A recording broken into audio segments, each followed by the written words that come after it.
મજામાં જશો અને welcome back to our new vlog. So guys finally આપણી જે થોડી ખરાબ તબિયત થઈ ગઈ હતી ફાઇનલી થઈ ગઈ મસ્ત મજાની. તમે કમેન્ટ કરી એટલે મસ્ત મજાની તબિયત આપણી સારી થઈ ગઈ ને આપણે પાછા મસ્ત મજાના એન્ટરટેઇન કરવા માટે આવી ગયા તમારી માટે. કે કાલે થોડોક વ્લોગ નતો આવ્યો કેમ કે થોડીક એવી તબિયત નથી બરાબર આપણી હજી એટલે નતો આવ્યો. બટ આજે એઝ યુઝ્યુઅલ પાછી તબિયત થઈ ગઈ હતી મસ્ત મજાની રેડી એટલે આપણે આવી ગયા હતા પાછા. ને યસ ગાઈઝ અત્યારે જવાનું છે આપણે બારે એટલે કે સગાઈમાં જવાનું છે. એની માટે થોડીક શોપિંગ કરવાની બાકી હતી તો આપણે જાશું અત્યારે બારે. ભલે ને સગાઈમાં ન જવાનું હોય તો શું થઈ ગયું, શોપિંગ કરવા તો આપણે જઈ જ શકીએ ને. તો યસ ગાઈઝ બ્લોગમાં કન્ટિન્યુ રહેજો કેમ કે આપણે તો જવાના છીએ નહીં બટ હવે જે જવાના છે એની શોપિંગ તો થોડી ઘણી બાની વસ્તુ લેવાની હતી ને મમ્મીની વસ્તુ લેવાની બાકી હતી તો એ બધું લઈ આવીએ મસ્ત અને બ્લોગમાં તમને દેખાડીએ શું છે શું નહીં. અને બ્લોગમાં કન્ટિન્યુ રહેજો. જોવાની મજા આવતી તો ફટાફટ લાઈક કરી દો, શેર કરી દો, સબસ્ક્રાઇબ કરી દો અને મસ્ત મજાની કમેન્ટ કરી દો. અમે જઈએ છીએ અત્યારે શોપિંગ માટે. થોડીક ચક્કરે મરાઈ જાય તો ફટાફટ શોપિંગ કરી આવીએ, વસ્તુ લઈ આવીએ. ગાઈસ ફાઇનલી અમે નીકળી ગયા હતા શોપિંગ માટે અને પાછળ સિટિંગ અરેન્જમેન્ટમાં બા દાદા. જય શ્રી કૃષ્ણ. તો guys this is the visual of Jamnagar traffic હજી તો છે નહીં, દેખાતું તો નથી અને ટ્રાફિક નથી કેમ કે ગાઈસ તમને દેખાતું હશે આ ગાડીનો કાચ જો આ પપ્પાના હિસાબે. સાચી વાત છે, કાપો હારો લઈને ખખેરી નાખો દાદા. સાચી વાત છે, મેલા લુગડા હોય ને એનાથી સાફ કરી નાખો તમારા કાચ ને પપ્પા. સાચી વાત છે પણ એમાં એવું છે કે કાચ સાફ કરવો છે. હા તો હાલ એવું કરતો એમાં શું યાર અરે યાર કરી દીધું બસ. હાલો રેડી હવે બરોબર આમ દેખાવું જોઈએ ગાઈસ. તમે દાદા દીકરી કે ઈ જ કરવાનું છે જો ને. ઈ બરોબર છે. સો ગાઈસ અમે આવ્યું છે અત્યારે અડધું પબ્લિક અમારું ઘરનું થોડાક કરે છે ને થોડાક લીંકડા છે શોપિંગ કરવા તો થોડું ઘરનું એ થઈ જાય ને શોપિંગ એ થઈ જાય ને ફટોફટ. અને yes this is the visual of traffic. જોતા જશો ટ્રાફિક. આપણે છે ને દરિયામાંથી ગાડી હવે દરિયાનો કઈક સોલ્યુશન કાઢવું જોઈએ ગાડી માટે ટ્રાફિક નો નડે. 29 ને શિબિર ને હજી શિબિર ખૂટતી ને જઈ આવો વાંધો નહીં એમાં કઈ જઈ આવો બીજું કઈ થાય નહીં. રાસ લેતા હોય ને આપણે ઓસાડે દેવાય દાદા ભગવાન કરવા ગયા દર્શન હવેલી કરી એ રીતના કઈ બાણે નીકળી જવાય. ગાઈસ અત્યારે અમે ઊભા છે કેતન ઇલેક્ટ્રોનિક્સ ની બહાર અને પપ્પા ગયા છે અંદર. તો તમે વિચારતા જશો કે શું કઈ ઇલેક્ટ્રોનિક ની શોપિંગ કરવી છે કે નહીં. હવે પપ્પા આવે એટલે ખબર પડે કે શું કરવા ગયા છે એ અંદર. મોબાઈલ લેવાની ઈચ્છા થઈ જાય ને લઈ દેતા હોય તો શું કહેવાનું છે બા? હોળી ગિફ્ટ થઈ જાય ને પાછળથી દાદા જય શ્રી કૃષ્ણ.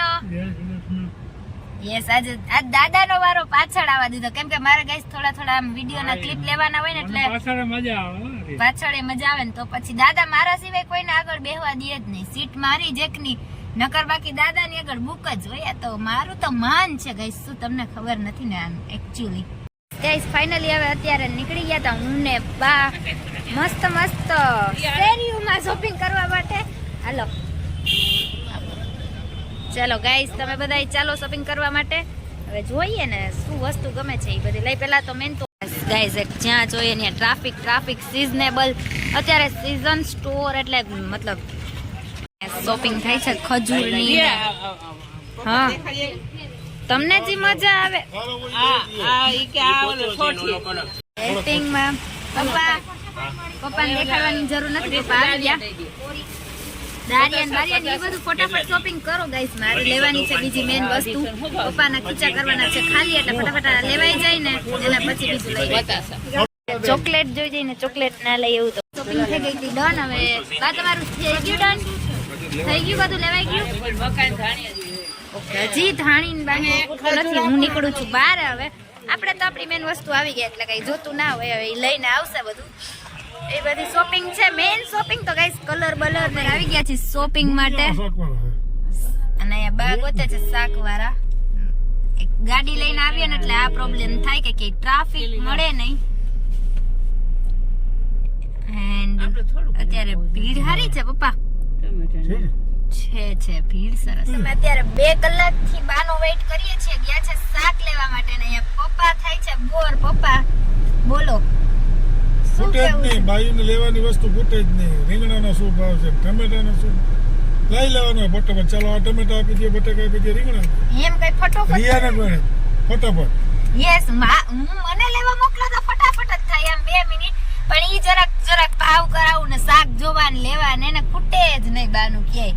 હા ઈ એમાં ભાવ ઉતરશે એમાં તમારું ડીઝલ ભરી જાય એસીમાં. પણ તો એને એમ થાય ને હું આમ રાજી રહેવા જોઈએ, બાયું રાજી રહેવી જોઈએ કે નહીં હું કરાવી ને એવી શાક વાળા પાસે ભાવ. પણ ઈ એને ખબર હોય અહીંયા ઉભા હોય તો ગાડીને ડીઝલ ભરી જાય, ઈ નહીં થયું. પણ તો એક તો પપ્પાને અત્યારે મૂડમાં લઈ આવવા પડે. પેલા તો આ હુડકામાં ને ક્યાંય જવું હોય ને એટલે એક તો ટ્રાફિક વાળી જગ્યા હોય ને પાછી ગાડી ક્યાંય રહે ને પાર્કિંગમાં, એટલે ફરજિયાત ગાડીમાં બેસવું જ પડે એક માણસને. એટલે ઈ તો અત્યારે આપણા પંડ્યા સાહેબ ને ઉકલતું નથી, પણ તોય ધરા ભેગા આવે. કેવા ડાયા પપ્પા. ટ્રાફિકમાં ગાડી ઉકલે તમે બધા કયો કમેન્ટમાં. ઓહો એટલે ગાઈસ થઈ ગયું છે. બોલો હવે થઈ ગયું બરોબર. ઘણું ખરાબ થઈ ગયું, કઈ વાંધો નહીં. એનીવે તો ગાઈસ એવું બધું છે. અત્યારે અમે આવ્યા હતા ઉડકામાં શોપિંગ કરવા માટે મસ્ત મજાની. અને બાની 2 કલાક થી અમે લેવા કઈક આવીએ ને વસ્તુ ઈ લેવા કઈક વયા જાય બીજી. એટલે એવું બધું હાલે છે, કઈ વાંધો નહીં. હવે ભલે ઈ લઈને રાજી રહેતા. મારે તો કયું નહીં ગાઈસ, કપડા ઉપર નજર જાય છે. શું કપડા છે. અને પપ્પાને હવે એમ કહેવાય એમ નથી કે ઓલરેડી મેં આટલા કપડા લઈ લીધા છે ને, એટલે હવે એમ બોલાય એમ નથી કપડા. નકર મારે ગાડીમાંથી ઉતરીને હાલીને જવું પડશે પાછું ઘર સુધી, એવું લાગે છે. એટલે એવું બધું તમને બતાવું ગાઈઝ શું છે વડકાની રોનક જામનગરની.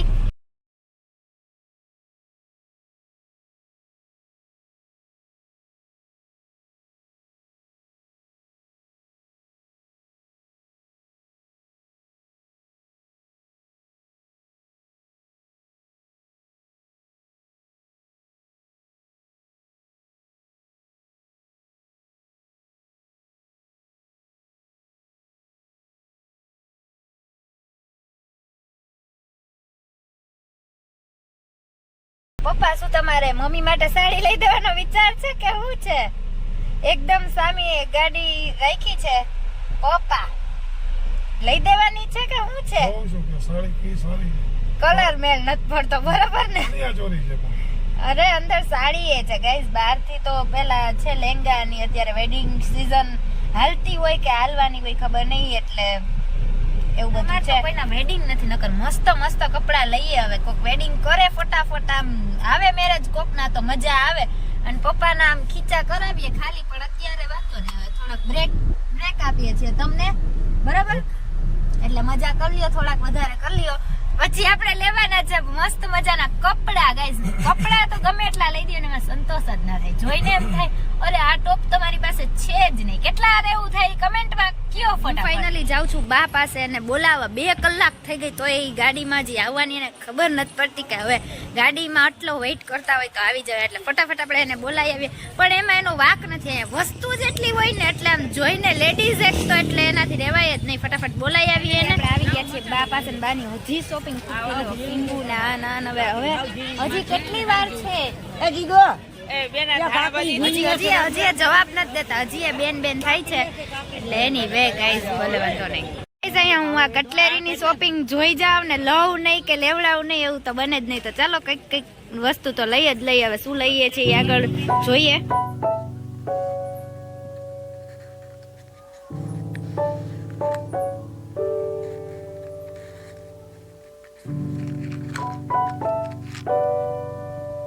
બારે આવીએ ને પાણીપુરી ના ખાઈ એવું તો બને જ નહીં. પપ્પા પાણીપુરી તમારા માટે. કાલે તમે પાણીપુરીમાં હાજર નતા એટલે સ્પેશિયલી પાણીપુરી ભાઈ લઈ લ્યો. ચાલો એન્જોય. હવે મારી વાળી. શોપિંગ બોપિંગ થઈ ગઈ હતી ડન. હવે અહીંયા હાલતો તો મસ્ત મજાનો નાસ્તો. બા શું ખાવ છો તમે? હે રગડો? ઓકે થોડોક વોલ્યુમ ઊંચો રાખજો એટલે સંભળાય. અને ગાઈઝ પપ્પાનો તો ફેવરેટ વસ્તુ મળી જાય એટલે એને તો કઈ જોઈએ જ નહીં. બિચારા 2 કલાકથી બોર થતા હતા એટલે ફાઇનલી કે હવે હું નાસ્તો કરી લઉં. અહીંયા આપણી પાણીપુરી ખાઈને મસ્ત મજાના બેસી ગયા હતા સીટ ઉપર એઝ યુઝ્યુઅલ. હા ગાઈઝ અહીંયા મસ્ત ફ્રેશ જ્યુસ આવી ગયું છે. આઈ મીન શેરડીનો રસ એન્ડ અહીંયા પાછળ એન્જોય. હેલો રસ પીવા. બાને થાકોડો લાગ્યો હે ને હું વસ્તુમાં ભાવ કરાવી એટલે લાઈક કરો, શેર કરો. હા, લાઈક કરો, શેર કરો, સબસ્ક્રાઇબ કરો. ફાઇનલી અત્યારનું મસ્ત મજાનું ડિનર હું તમને બતાવું મેન્યુમાં શું છે. આજે તો બહુ જોરદાર એવું સ્પેશિયલ મેન્યુ છે કે જે કેટલા દિવસથી મારી એમ ઈચ્છા હતી ને હું મમ્મીને કહેતી હતી કે બનાવી દે તો તમને બતાવું કે શું છે ઈને. જોઈને મોઢામાં પાણી આવતા હોય તો મસ્ત મજાની કમેન્ટ કરજો કે નહીં આવી ગયા એમ. શું છે મેન્યુ બતાવું મસ્ત મજા. આજના મસ્ત મજાના ડિનરના મેન્યુમાં છે રાજમાનું શાક એન્ડ રોટલી એન્ડ રાજમા હોય એટલે રાઈસ તો હોય જ. તો કેટલા દિવસથી અમારી આ છે રાજમાની ડિમાન્ડ હતી મમ્મી પાસે ને મસ્ત મજાનું આજે રાજમાનું શાક બની જ ગયું ફાઇનલી. મસ્ત મજાનું ડિનરનું મેન્યુ હતું. આવું કેવું લાગ્યું કમેન્ટમાં કહેજો. તમને રાજમા ભાવે છે કે નહીં મારી જેમ એ પણ કમેન્ટ કરજો. મારા તો ફેવરેટ છે રાજમા. એન્ડ હવે ફટાફટ જમી લઈએ ને પછી વ્લોગમાં મળીએ. કન્ટિન્યુ રહેજો. જો આની મજા આવતી તો ફટાફટ લાઈક કરી દો, શેર કરી દો, સબસ્ક્રાઇબ કરી દો અને સ્પેશિયલી આ રાજમા કેવા લાગ્યા એ કહેજો કમેન્ટમાં. ગાઈસ કે તમને આજનો વિડિયો જોવાની મજા આવી હશે. જો આવ્યું તો ફટાફટ લાઈક કરી દો, શેર કરી દો, સબસ્ક્રાઇબ કરી દો ને કેવો લાગ્યો આજનો અમારો શોપિંગ વિડિયો એ પણ સ્પેશિયલી કમેન્ટ કરો. અને બાકી તો તમે બધા ની બહુ બધી કમેન્ટ છે કે ચેલેન્જ વિડિયો બનાવો તો તમે કમેન્ટ કરો કે શું ચેલેન્જ કરાય અને પ્રેન્ક કરીએ તો કોના ઉપર પ્રેન્ક કરવો જોઈએ ઘરમાં અને શું પ્રેન્ક કરવો જોઈએ. અને બાકી ચેલેન્જ વિડિયોમાં એમ જ કે તમે કમેન્ટ કરો. તમે જે કમેન્ટ કરશો ને એવી હું ટ્રાય કરીશ કે 99% ટ્રાય કરીશ કે ઈ જ ચેલેન્જ હું કરી લઉં. બાકી જો 1% નો થાય તો સોરી ગાઈઝ, એમાં એવું કઈ માઇન્ડ નહીં લેવાનું. બટ હા, ટ્રાય કરીશ કે 1% ના આવે, 99% જ આવે. એટલે તમારે જો ચેલેન્જ વિડીયો જોવા હોય ને તો કમેન્ટ કરો કે કયો ચેલેન્જ વિડીયો જોવો છે, ચેલેન્જ વિડીયોમાં શું ચેલેન્જ કરું એન્ડ શું તમારે ચેલેન્જ જોઈએ છે કે એવી રીતે કમેન્ટ કરજો. અને પ્રેન્ક વિડીયો જોતો હોય તો પ્રેન્ક કોના ઉપર કરું ને કયો પ્રેન્ક કરવો છે એ પણ જરાક કમેન્ટ કરી દેજો મસ્ત મજાની. બાકી યાર લાઈક કરી દો, શેર કરી દો, સબસ્ક્રાઇબ કરી દો ને મસ્ત મજાની કમેન્ટ કરી દો. બાકી તો thank you so much for watching this video. By everyone.